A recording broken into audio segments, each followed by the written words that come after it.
It's my volume. Okay, anyway, doesn't matter. Okay. Volume.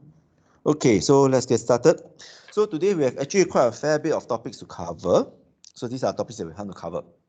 Okay, so we have actually covered the steps of hypothesis testing, and you know some of hypothesis testing already. So again, there's some confusion about yesterday that I posted out, so quite sorry about that. Number one, let's go to it. Okay, so what are the steps of hypothesis testing?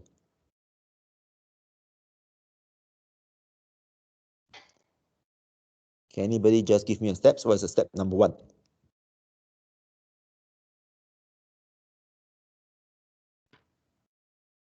Just say out. Because none of you are here, I can't ask any human in class. Unmute yourself and say something.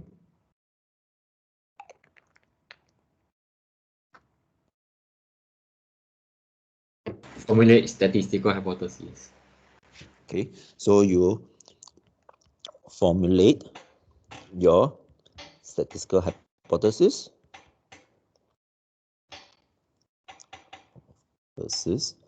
And by this, you will mean you formulate your null hypothesis and alternate hypothesis. And together, you also need to know your alpha region. Okay, and it's a one tail or two tail. Okay, not every test has one tail or two tail, but then for now we have one tail or two tail. Okay, so after that, what is the next step? One tail, two tail, then there's actually one more component which I always forget. From the alpha region and the one tail or two tail, you have to find the critical value. Okay, so what is step number two? After you formulate a hypothesis, then you collect your data. Okay, this is what all of you are pretty good at. You can do your experiments, you can do your surveys and whatsoever. Okay. Step number three, after you have your data, what are you supposed to do now? Anyone? Decide on the statistical test. Okay, you decide on the type of statistical test. And based on the statistical test, you actually calculate a statistic. Then from then, this is the most important part, which is the decision. So decision, there's only two decisions. One is the final decision is you accept the null hypothesis. The other decision is you reject the null hypothesis. Okay. When you reject null hypothesis, you accept the alternate hypothesis. So what does this mean? When do you accept null hypothesis? Okay. So you can accept null hypothesis using one of the two rules. Number one is when the absolute statistic is less than your critical value. Okay. So the opposite will be you reject null hypothesis is when the statistic, the absolute statistic, is more than the critical value. Okay. The other method is to use a p-value. The p-value, for accepting null hypothesis, p-value is more than the alpha. Reject null hypothesis is the opposite way. Your p-value,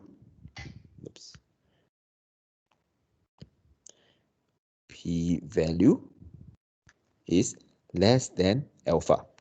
So when do you use these two different type of criteria? Mainly, it depends on what you have. Normally, the first one is when you do your paper calculation. The second one is you do your computational calculation. Same thing here.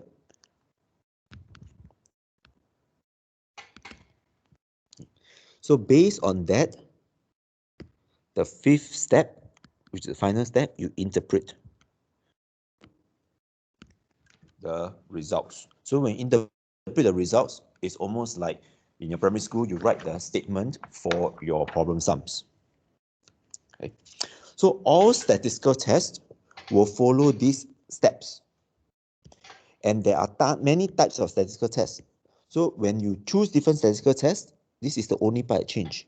You change the way of calculating the statistic. The rest of it follows. The decision, how you accept or reject null hypothesis, everything follows as it is. Okay, so this is actually quite important. Then what we want to see is, what do you actually mean by you reject your null hypothesis or you accept your null hypothesis? When we actually say that we accept your null hypothesis, let's say in this case, you accept your null hypothesis, is it confirmed that null hypothesis must, is it sure that null hypothesis must be correct? No. No, right? Okay. You accept null hypothesis does not mean that null hypothesis must be correct. Okay. It only means that there is insufficient evidence to prove or to suggest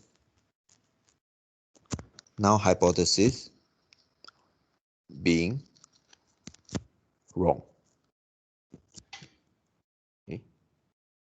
So remember, in order to do this, okay, because why? You can only, okay, so you ask why. Okay.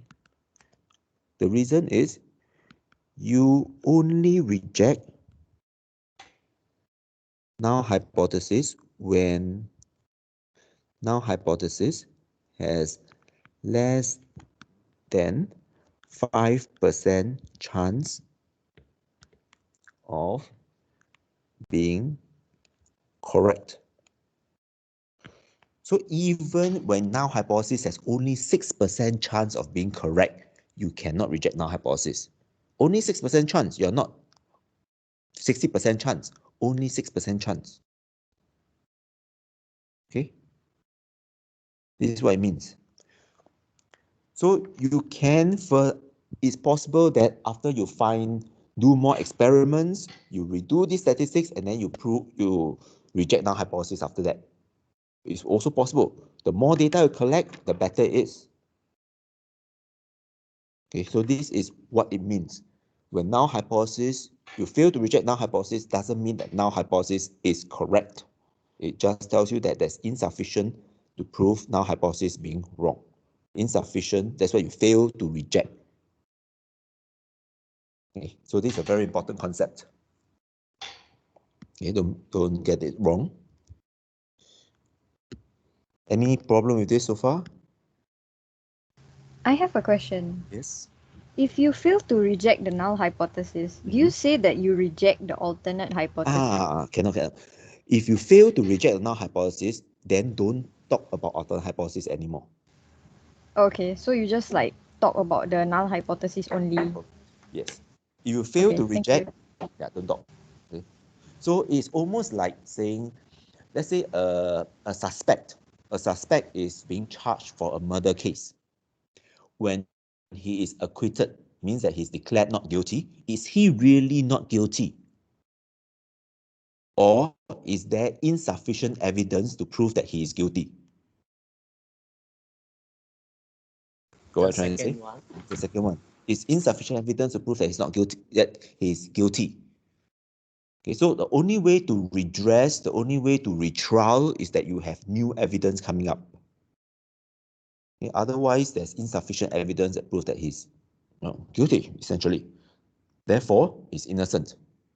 Once there's insufficient evidence to say that he's guilty, therefore he's innocent, you cannot then go on and saying that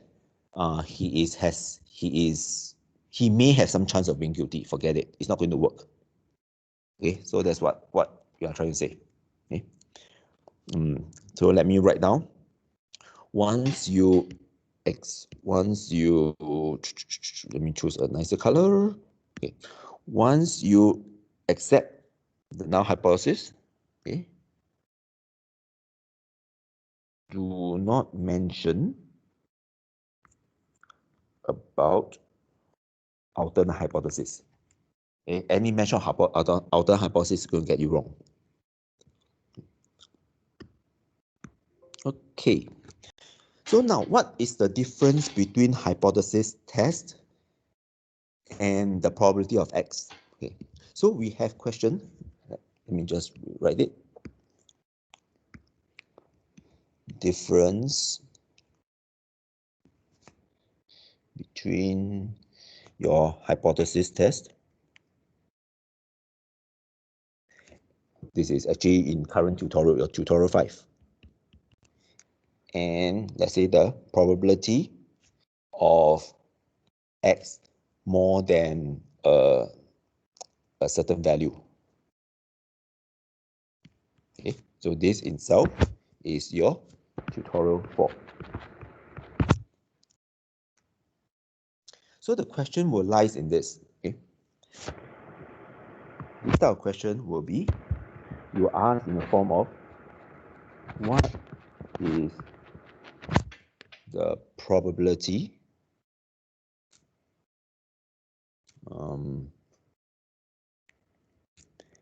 that, let's say, X is more than, okay, let me just repeat the whole thing. So give you a scenario case, make it a bit easier. Okay. For example, the average height is 170 cm. The standard deviation of height is 5 cm. Okay.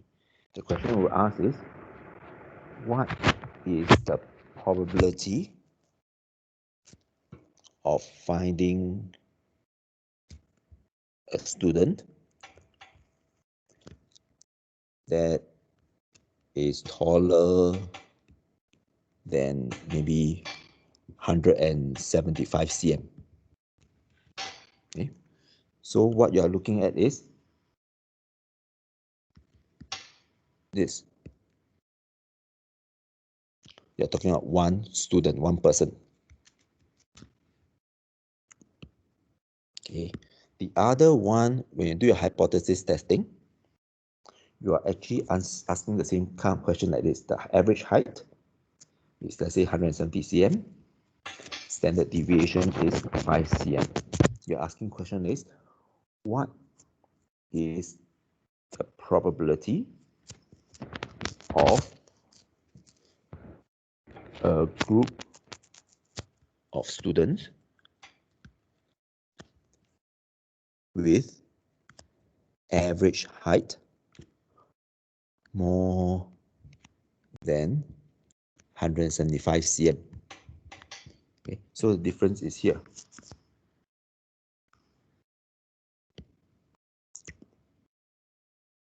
Okay, you are looking at a group of students. Okay, and a group of students, you are actually measuring the average height.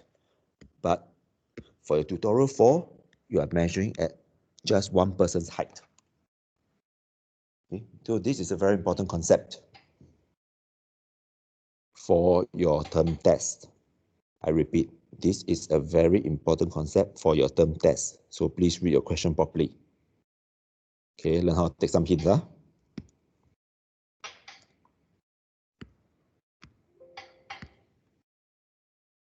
Okay, and what do I have next? What do I have for, what do I do here? Okay, so, okay, now, when do we use t distribution? When do we use normal distribution? And how do I close this? Hello, close. See, close. Yes, I know, loose changes. Close. Can you close this? Close. What on earth? Goodness. Okay. Anyway. So let's save this again in case I never save it. Okay. So what is the difference between normal distribution and t-distribution?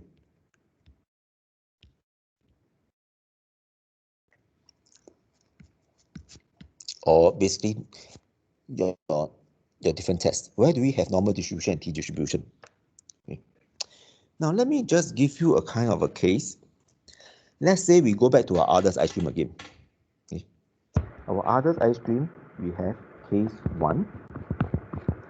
Our purpose is to find out whether the average weight for your others ice cream is 60 grams per cup. Okay, the standard, your outer hypothesis is it's not equal to 60 grams per cup. Okay.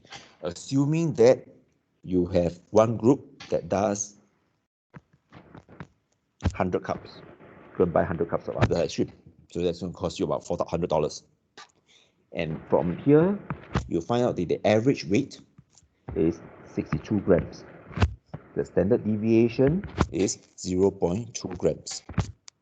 Okay, never do a calculation, but assume that at this end, you say that you accept, you reject null hypothesis, you accept alternate hypothesis. Okay, that is more than 60 grams. So this is case 1. Case 2, you do the same. Okay, so you have another group of students.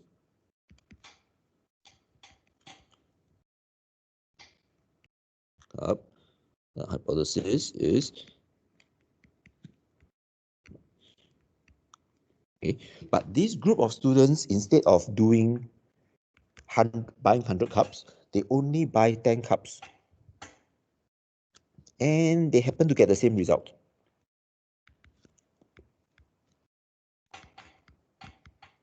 Okay, again, assuming they do a statistics and they come up with a conclusion. They reject null hypothesis, accept alternate hypothesis. So which case do you have more? Which case do you accept? Do you believe in? Case 1 or 2?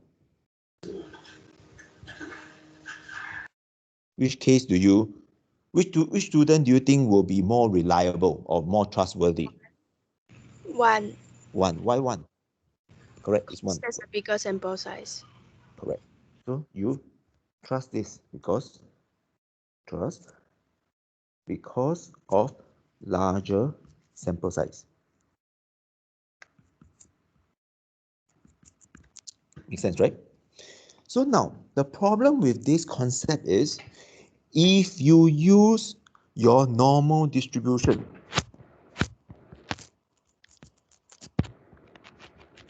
there is no difference in terms of normal distribution. In terms,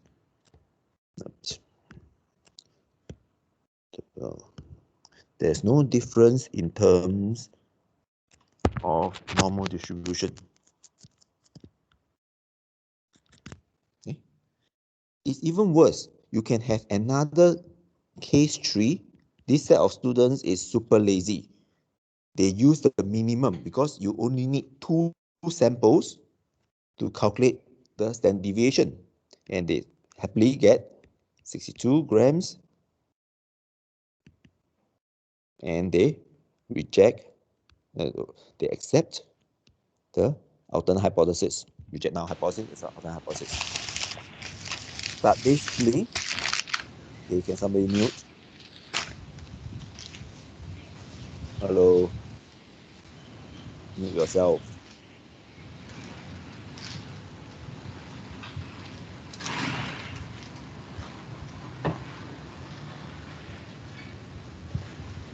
Who is, yeah.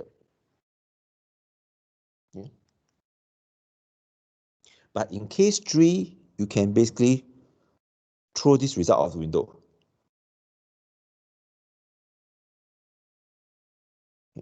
because you can say that sample size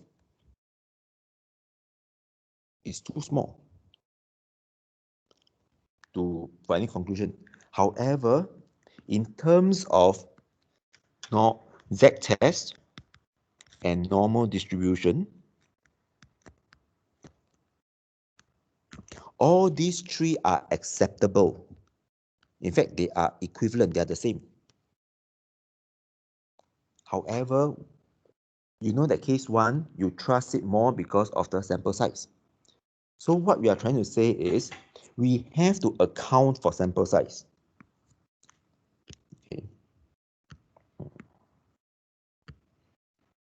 So this is what we want to say. We want to say that we have to account for sample size.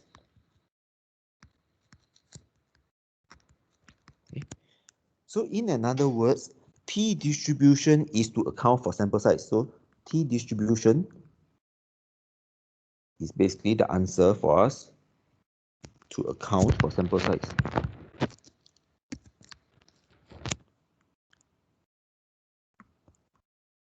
And how does it do it? Okay.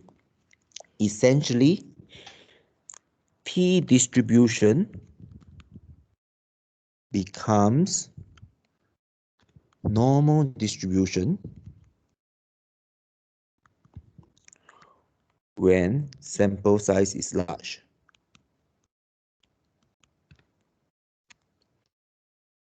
Or in this case, actually, we are talking about infinite sample size.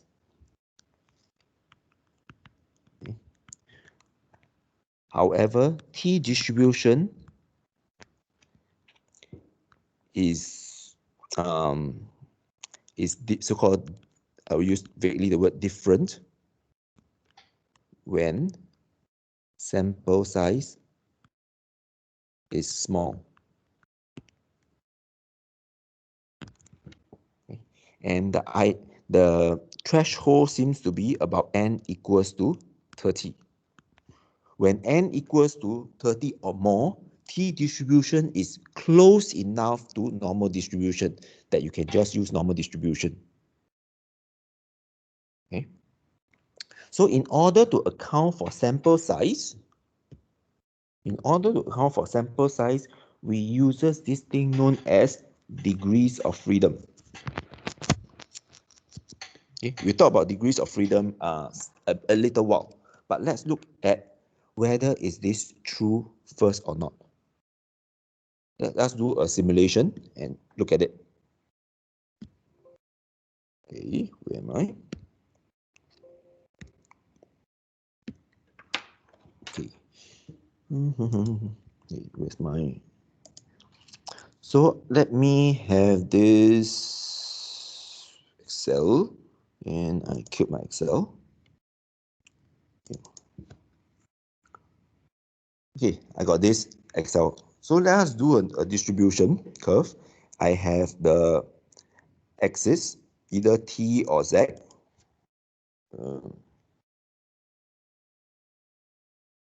Okay, T or Z, it doesn't matter. Okay, from -5 all the way to 5.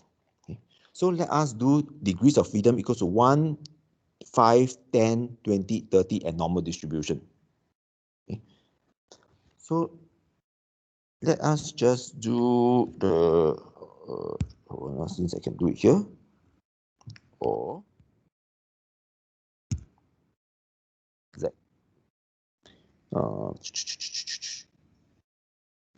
Okay. Now I got to flip my screen over. But before that,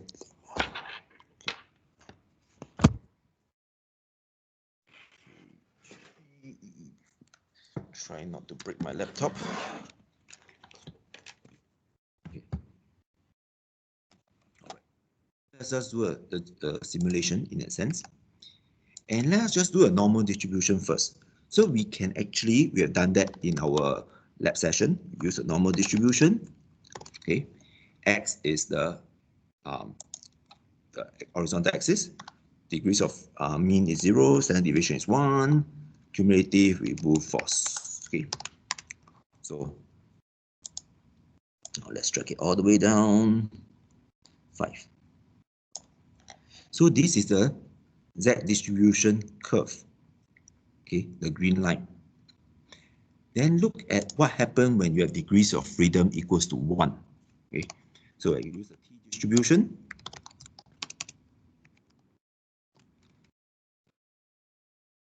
Okay, degrees of freedom 1, cumulative is false.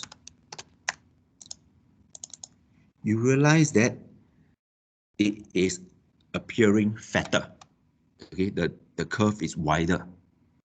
So if with the increasing degrees of freedom, that means increasing sample size, the blue line approaches the green line. The blue line is going closer and closer to the green line. Let's test whether is it true or not. Okay, so we have 1 and normal distribution. Okay, so let's look at 5.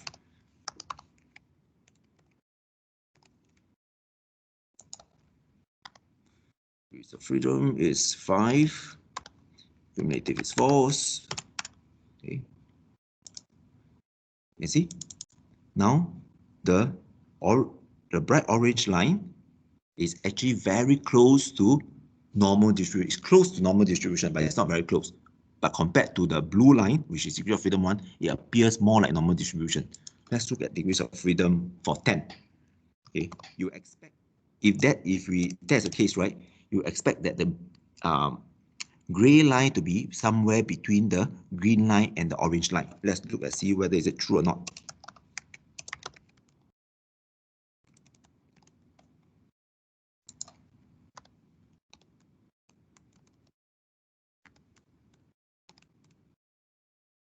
Okay, so look at it. Where does the gray line comes out? See, the gray line is actually in between, so it appears to be true. Then at 20, it should be between the gray and the green line. Okay, so we look at it.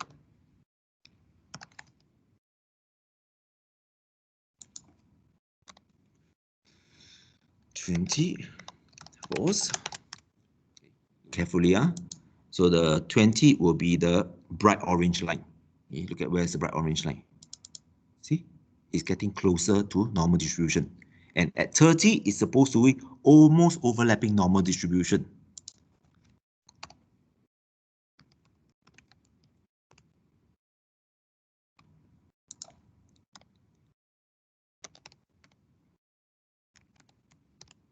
Okay, let's look at it. So look carefully, whether is it between the next bluish line, where's the next line going to appear? See, it is even closer. It's almost overlapping the normal distribution. This is why when we say that it's more than 30, you can continue 30, 40, 50, 8 to 100, 200, 300. It will be closer and closer to normal distribution. Therefore, when the sample size becomes infinitely large, we're talking about thousands, millions. That's okay. So I will pass this to you so that you can go and where on earth are you? Okay, BDA 2 samples. Yeah. Okay.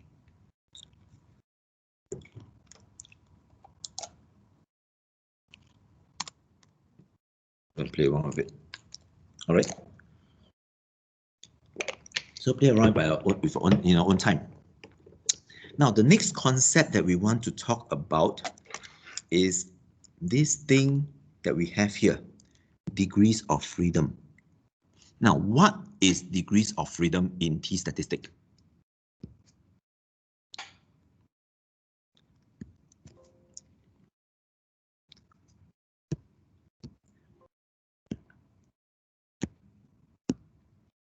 Okay.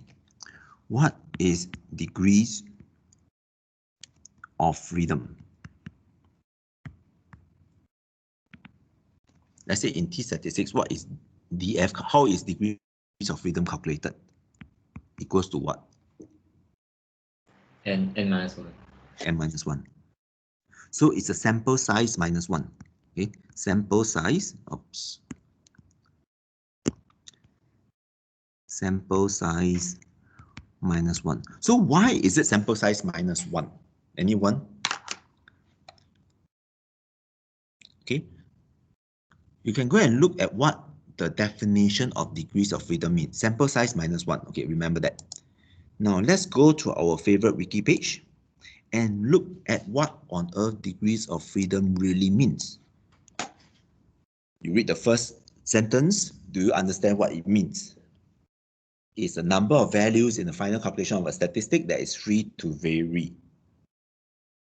How many of you understand what it means? Anyone?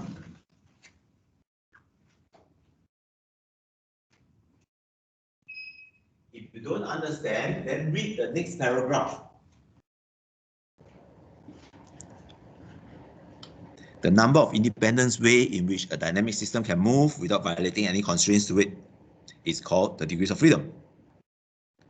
In other words, degrees of freedom, the number of degrees of freedom is defined as the minimum number of independent coordinates that can specify the position of a system completely. Who can understand what on earth is it saying? Wait, how can a dynamic system move? I don't understand. Yeah, exactly.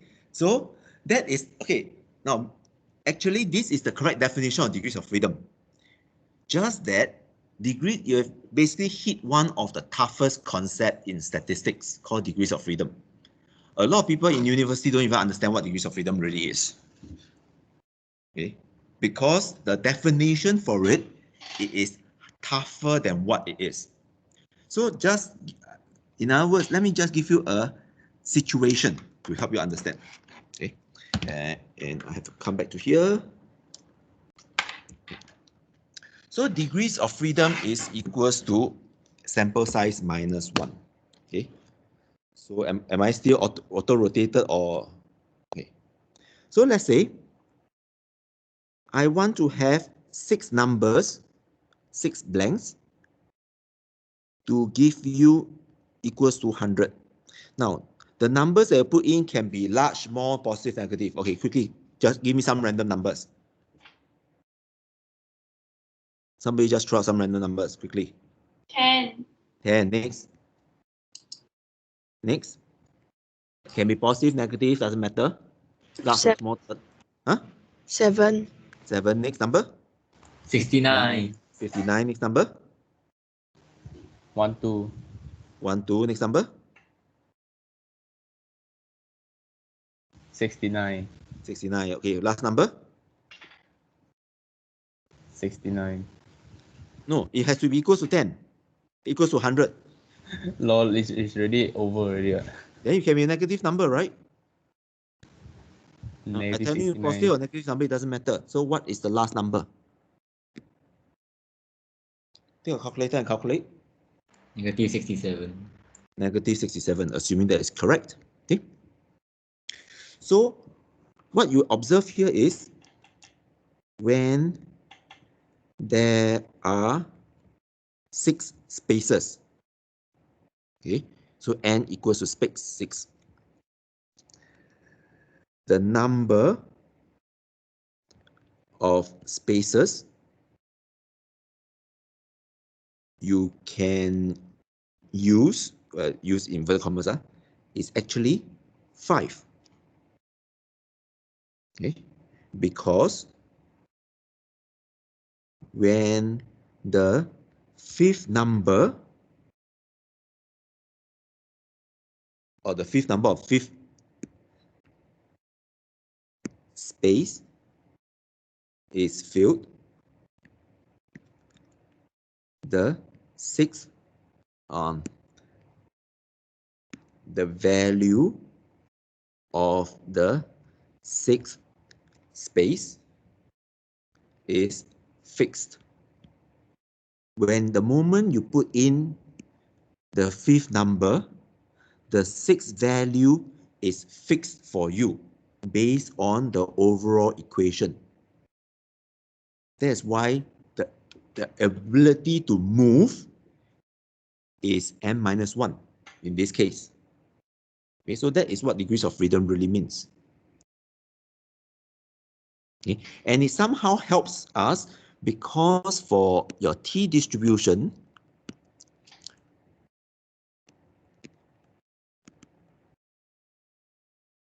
for a T distribution, the minimum number of degrees of freedom equals to 1. For a very simple reason. Why? You need 2 data points. 2 data points means 2 values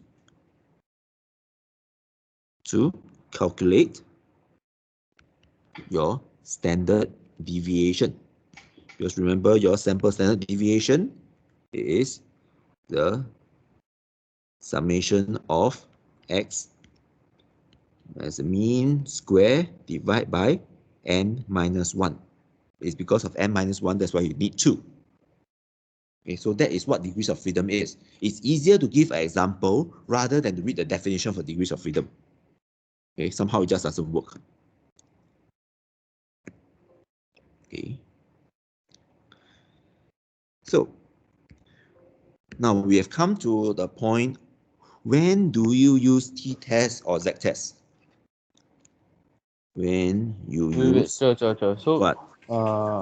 you minus 1 because the final one, the final space, right?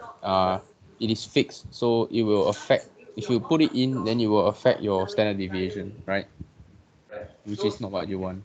If you have 6 spaces or if you have 10 spaces, let's say you have 10 spaces, the number of spaces that you can anyhow put a number is 9, because the 9th number that you put in, the 10th number is fixed by the overall constraint of the equation. What I'm trying to say? Okay, sire. Okay, so the next question is, when do you use your t-test? When you use your t-test, which is then your t distribution, or your z-test, or your normal distribution.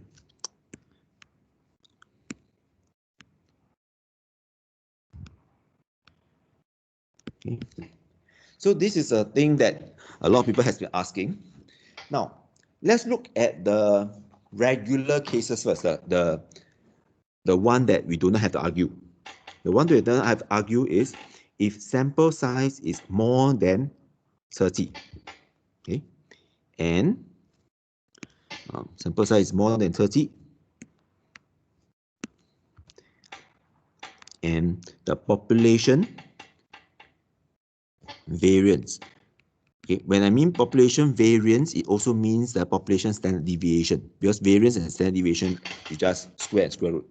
Okay, is known, then automatically no argument, you use z-test. Okay. The other one that I also have no argument is when sample size is less than 30 and population variance is not known. This is also no argument, use t-test. The one that we always have argument is what happens in these 3 scenarios. When sample size is more than 30, but population variance is not known. Okay. And the 4th condition is when sample size is less than 30, but population variance is known. So which one do you use? Okay. So for this, I had a discussion with your what do you call this? Your subject leader, and we kind of accept that we are just going to follow one simple rule. We are just going to follow whatever that you have inside your lecture notes. Okay. So your lecture notes, you go through, and why on earth does the lecture notes just disappear on me? Okay. So lecture notes, activity, go to the 1.5.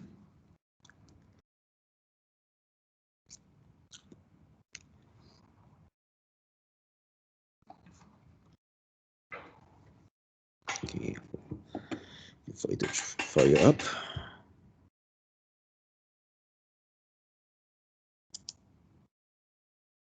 Okay, where on earth does it go to? Yes, here. Okay. So we accept based on this. Okay. If the population standard deviation is known, regardless of the sample size, okay, because sample size more than 30 or less than 30, you use z-test. Otherwise, you use t-test. So which means that in these two scenarios, oops, why do I close it? Okay, anyway, in these two scenarios, do we use z-test or t-test?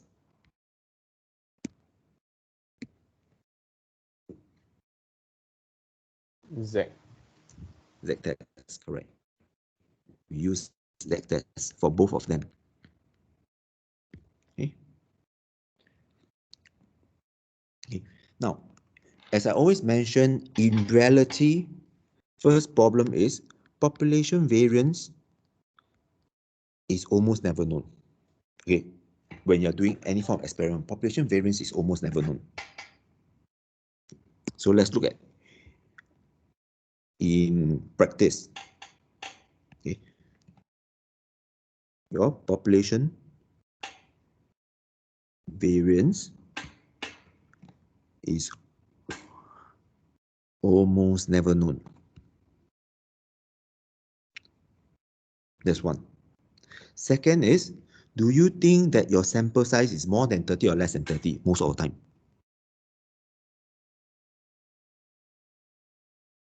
Let's say when you do your lab experiments, okay, when you do your microbiological spread plate, how many plates do you spread? How many replicates do you spread?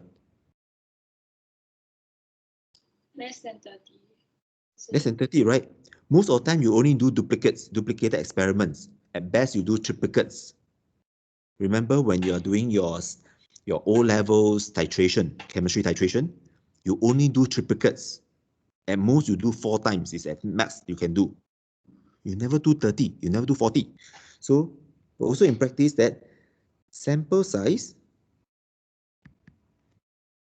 is usually less than 30. Most of the time, there are cases with more than 30. Because of these two conditions in real life, we almost always just use your t-test. Okay. So the z-test scenario is really for the module alone. You seldom use z-test. So that's the thing that you have. But follow, as I always say, this follow your lecture notes. Okay. So now with this condition that we have done, we can go to your tutorial questions. All right. So let's look at your tutorial question number 3. Let's start with number 3.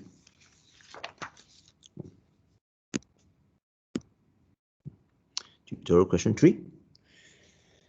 Now, what is the null and alternate hypothesis? Somebody, what is the null hypothesis? 5 Equals to 5 or less than 5 or more than 5? equals to. Okay, so the mean waiting time is 5 minutes. Okay, alternate hypothesis? And not equals to 5. Why is it not equals to 5? Wait, no, less than. More than, yeah. It's more than 5. Because why? the Transport Ministry thinks that the bus company is under-reporting. If the bus company is over-reporting, that means the actual waiting time is less than 5 minutes. Transport Ministry is not going to care. Okay, but if it's more than 5 minutes, that means the passengers is going to complain. Okay, so this makes it a one-tail test. Okay, the alpha 5% significance, so it's 0.05.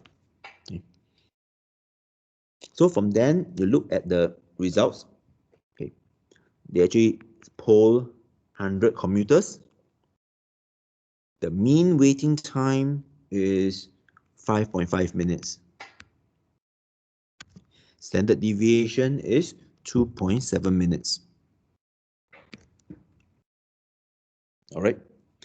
Now, the next part that you have to do is you draw. You don't have to draw, but it's quite useful. The Z. Hey, yeah. What do you use Z test or T test? Z. Why? Because your sample size is large. Yeah. But right. your sigma is unknown. So basically, if sample size is more than 30, you use Z test. Okay. All right. So what you need to find out is you have a shaded area. If it's one tail, shaded area. So this is 0. Correct. Now, what if here is 0.05? So what is the axis? What is the Z value? So basically, what is the critical value?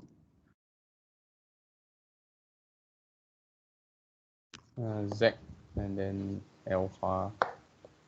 Yeah. What is the value here? What's the number? 1.65. 1.65, correct? No? Correct. So it's 1.65. So this is the critical value. Okay. Now, then you do your calculation. You have Z equals to 5.5. You do absolute minus 5 divide by 2.7 over square root of 100.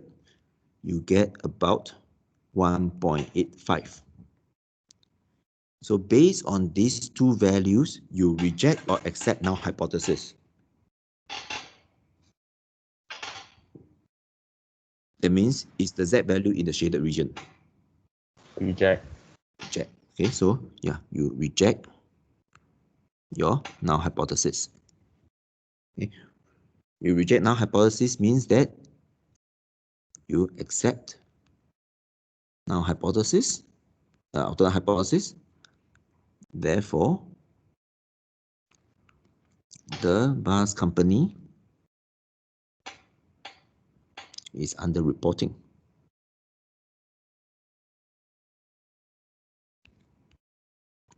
The waiting time.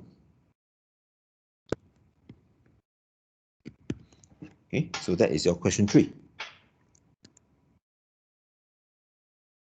Okay, let's look at question 4 now. Okay, question 4. Where on hell is my question 4? Okay.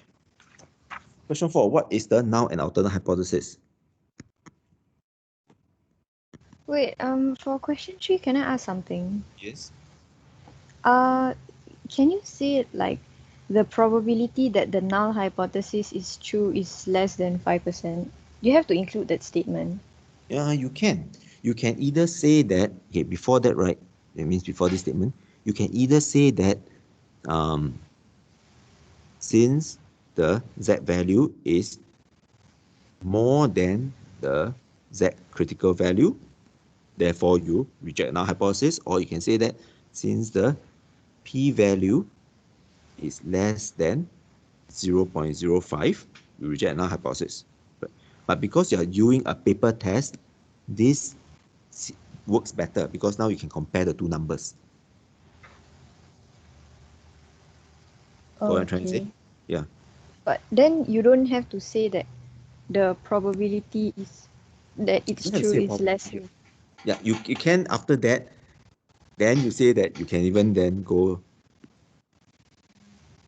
this means that the p-value is less than 0.05. Also possible. You can write the whole, both together.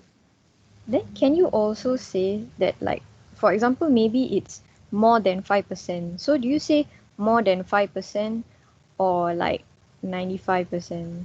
More than 5%. You're looking at a probability more than 5% true. So what is the shaded area? So Really you say more than 5% instead of like 95%. Correct. Okay, thank you. All right. So question 4. What is the null hypothesis and alternate hypothesis?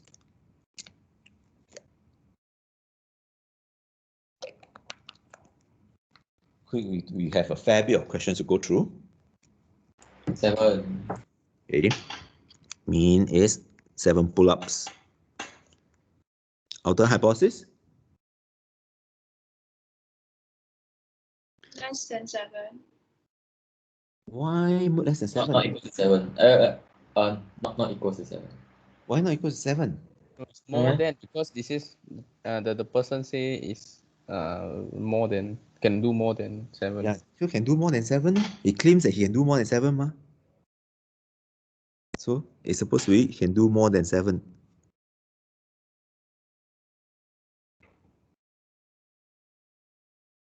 Okay, so this is what it claims. Okay. Then it's a one-tail test. You have alpha equals to 0.05. Do you use a t-test or a z-test?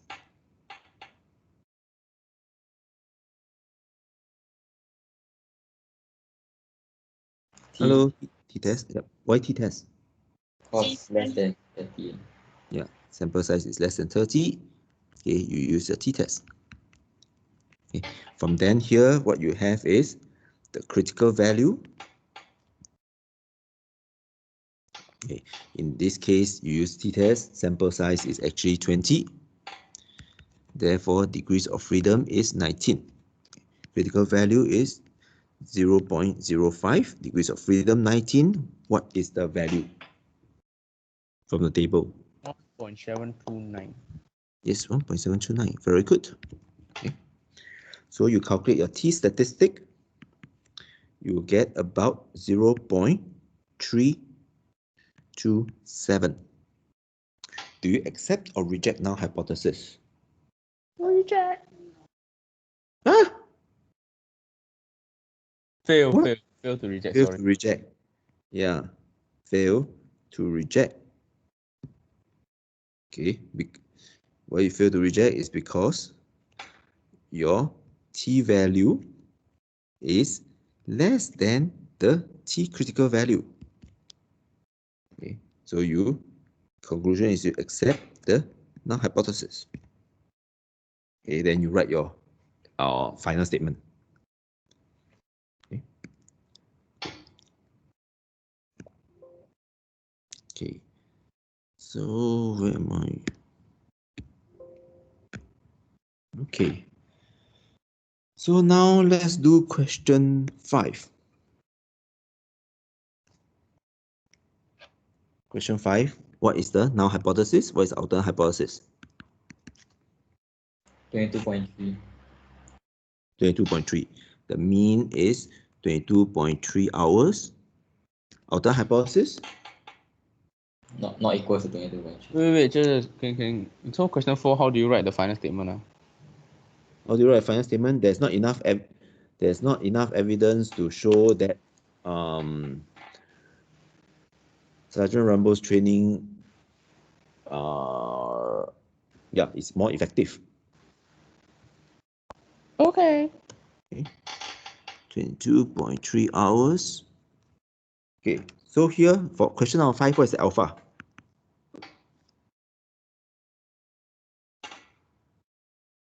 Uh, 0.05. No, read the question. I It's mean, 10% significance. So 0.1, because it's two-tailed test, alpha divided by 2 is then 0.05. Okay. Do you use t-test or z-test?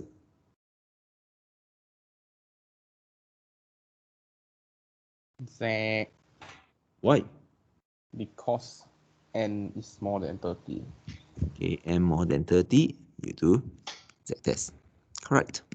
Okay. The critical value for z of 0.05 is 1.65. 1.65, correct. So then you calculate your z value. Okay. Just take 21.9, do absolute first, minus 22.3, divide by 5 over square root of 49. You end up with 0.537. If I don't do absolute, right, then I still write the since blah blah blah the thing, but I use negative instead, and then Yes, you can can, still but can, right? you're going to get yourself confused. But It's what easy. if I like the confused? That's fine. Just make sure that you don't confuse yourself during test lah. Okay, it's up to you. So, do you accept or reject a null hypothesis here?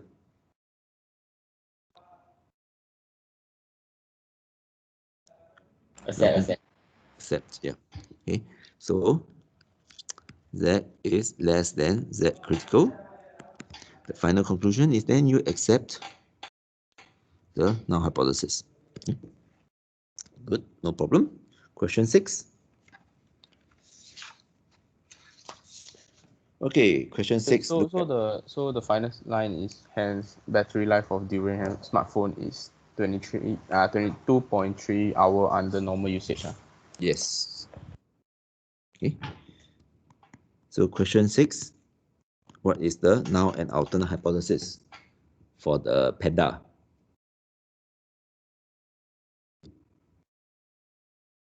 Somebody?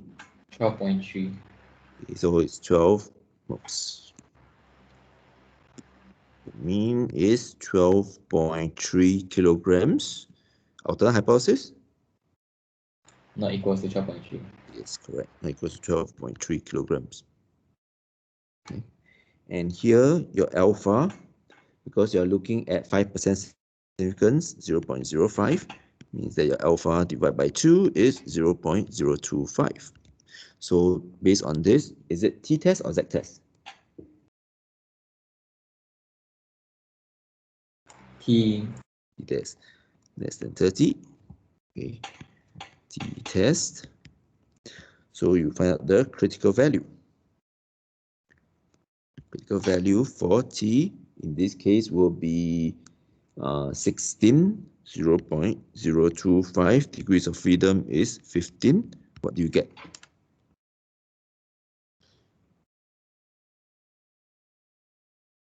Uh, 2.131. Yep, 2.131. Okay. So you can calculate the T statistic. Okay. Then you have 11.9 minus 12.3 divided by 2.1 divided by square root of 16. That gives you about 0.762. Accept or reject null hypothesis? Accept. Accept, yeah. So since the T is less than your T critical, you fail to, oops, what did you do? Ruler? Okay, how does this even work? Okay, how do you get it here? Okay, this looks cool, but how do I get rid of it? Okay. Fail to reject null hypothesis, and you accept null hypothesis. Therefore, The zookeeper's prediction is not true. Can I also say that the panda eats an average of 12.3 kg of bamboo a day? This is a bit subjective because you are actually the question asks you, is the zookeeper's prediction true? You got to answer directly to the zookeeper.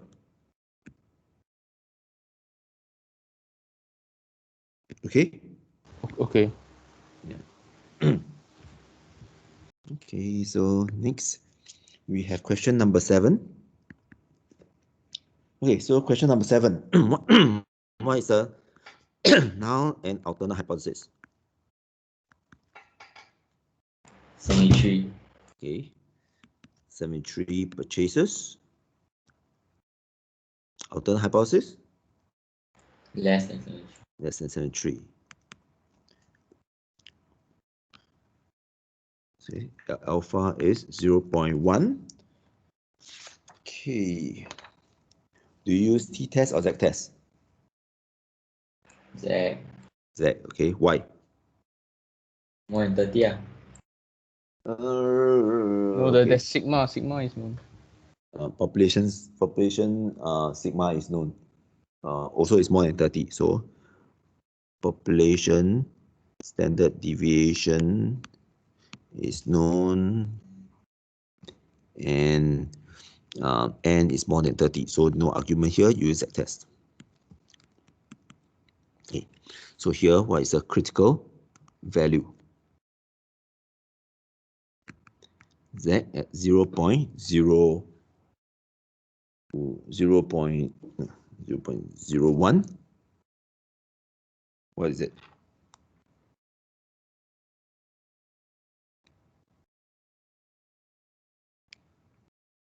What is Z at 0.01? 2.33. 2.33, correct. Okay, so you calculate the Z value that you get is 1.46. So what is conclusion?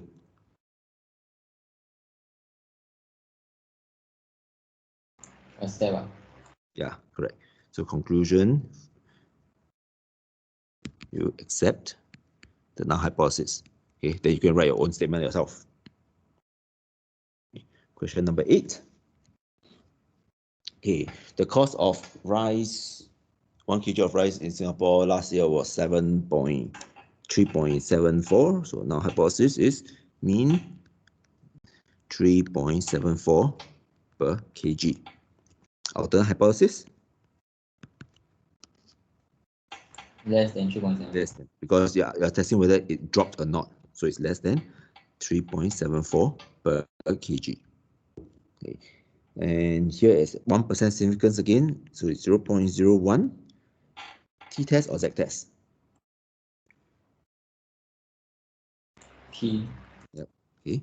And it's less than 30. And actually the population standard deviation is also not known. So you use your T-test. Okay. So then you calculate a T-statistic. You get about 0.742. So what is the critical value? Okay, here you have T, 0.01. Degrees of freedom in this case is 15 because n equals to 16. What do you get for critical value? 2.602. 2.602. 2.602. So accept or reject null hypothesis? Accept. Accept null hypothesis. Then it's actually the price of rice has not fallen. Okay, very good, very good. You are doing very well.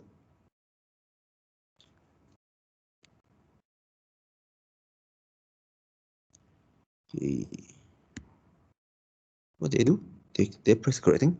or they saved to the wrong image. 16, 17, 18. Yeah, probably saved the wrong image, but nah, nothing much I can do now.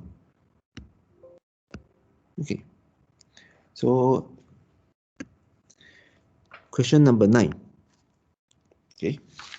So you have a random generated number. The mean is 50. Okay. The standard deviation, the alternate hypothesis is not 50. You are testing whether it's a 50 or not. So in this case, alpha divided by 2 is 0.025. Okay. And you calculate the results of the 10 numbers and equals to 10. You have 59.7. Okay. But do you use t-test or z-test for question number 9?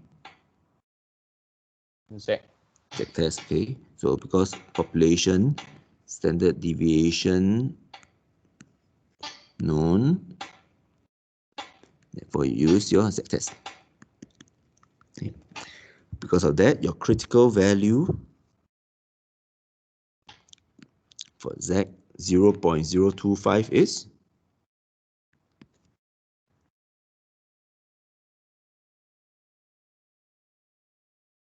what is the critical value?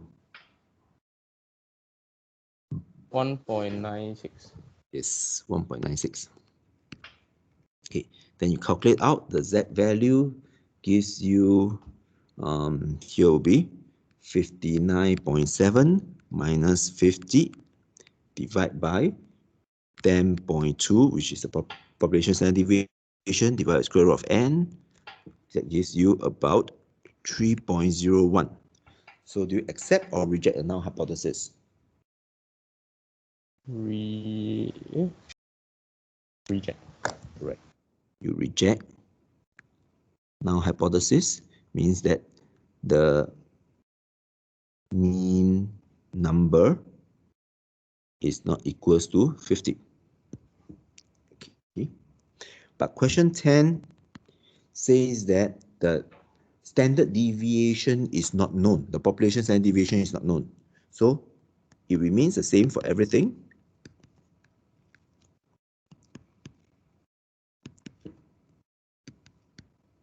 Okay. Alpha equals to 0.025 and is 10. But the population standard deviation is not known. So do you use a t-test or z-test here? T-test, okay. Population standard deviation not known, and your n is less than 30. Therefore, use your t-test. Okay. Now, then we find the critical value. Your alternate hypothesis equals to 50. Critical value. Hello. Yeah. What? Okay, never mind. Okay. So T 0.025 degrees of freedom is 9. What will be the value?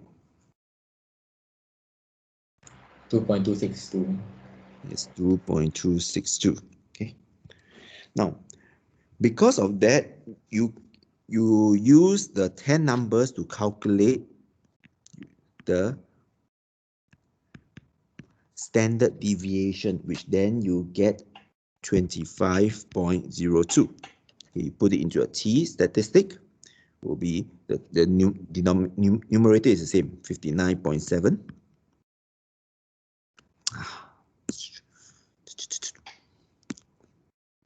59.7 minus 50 divided by 25.02 divided by square root of 10. So you end up with about 1.23. Okay. Do you accept or reject the null hypothesis now? Accept. Correct. So accept the null hypothesis. Okay. So means that the mean number equals to 50. Okay.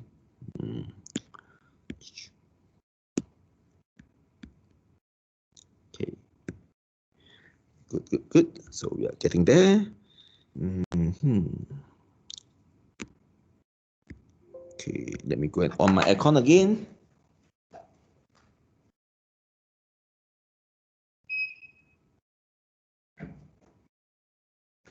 Okay, power up.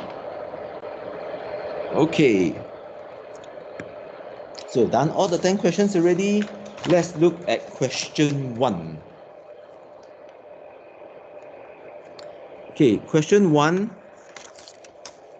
The answer is true, true, false, true, true. Okay. Type 1 error is rejecting a true null hypothesis. That's correct. Okay, no problem with that. If two samples are drawn from very different population, okay, but they are statistically so similar that they are not identified as statistically significant, therefore you are committing a type 2 error. That's correct. Okay. So basically, Wait, can you repeat again? Sorry. So that question B is correct, no? 1B is No, true. why? Okay, the idea of statistic hypothesis testing is, does the two samples come from the same population? That's what it's trying to test. Does the two samples that you have come from the same population? Or is it different? So that itself, if it is originally from very different population, but you cannot statistically identify them as different population, then that is called a type 2 error. Okay. Now for C is false. Why do you think that's false? Everything else remains the same.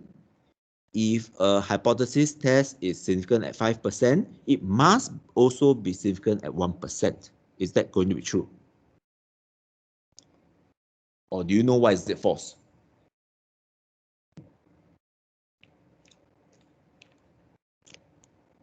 Is it because 5% significance easier to hit than 1%?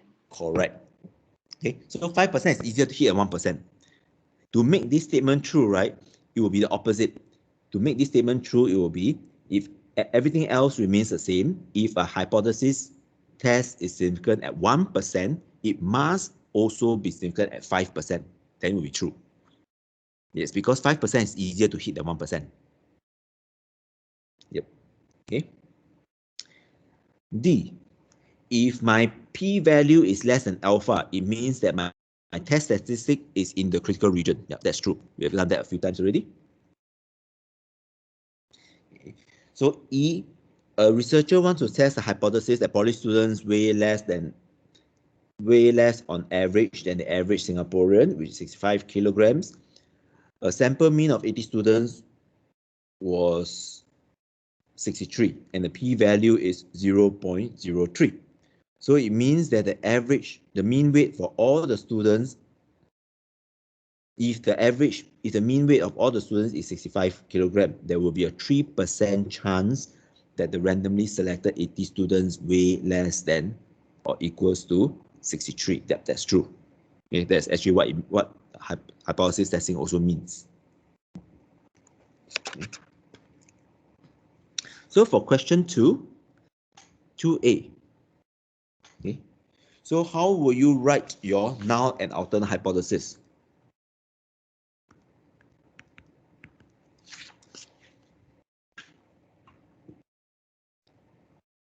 What is the mean score?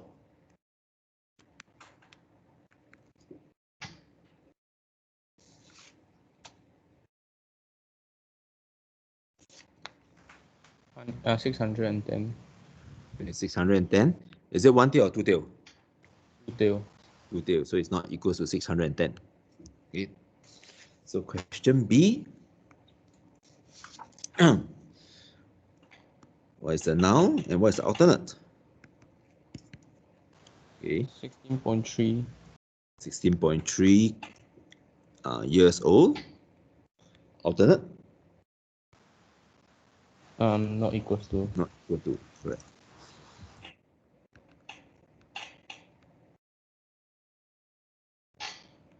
Okay. So Question C, the course manager claims that the average age of year 1 student from VET is younger than 16.5.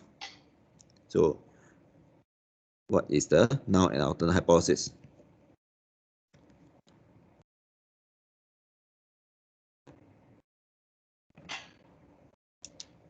Now, 16.5.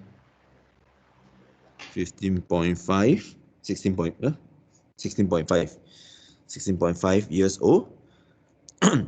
Alternate hypothesis? Less than. Less than, correct.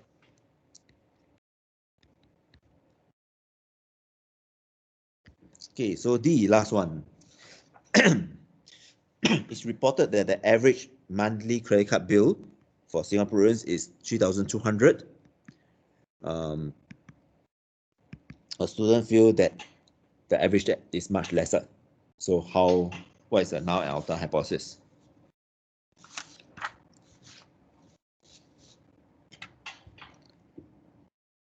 $3,200, then less than 3,200. Yes, correct. Less than 3,200. All right. So very good. We've done everything. So what time is your term test? 1 to 2:30. 1 to 2:30. So please remember to come for term test. Yeah. So please remember to come for term test. That's all I have to say. Okay. Any other questions?